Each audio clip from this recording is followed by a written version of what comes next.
সে সময় আমার মতামতকে আমার সহযোগী শিক্ষকরা গ্রহণ করে।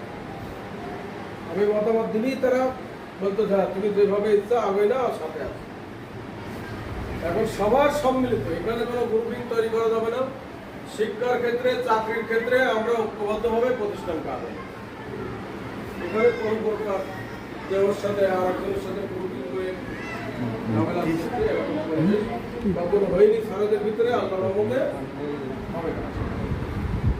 নতুন শিক্ষক এবং পুরাতন যারা আছেন, নতুন যারা হয়েছে তারা কিন্তু আমাদের সন্তান সন্তান হবে। আমার বন্ধু ছেলে, আমার ভাই ছেলে, ভাই মেয়েরা, তাহলে ওটা আমার বন্ধু।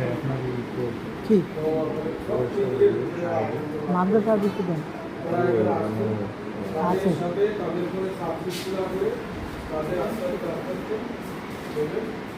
ওরা একটু দেখবে এখন যদি প্রথমেই শাশুড়ি যে আসলো ওই ভগবান আমাকে সব ফেলে ফেলে সেই ভগবান ঠিক না? ভগবান সবাই শিখে যাবে।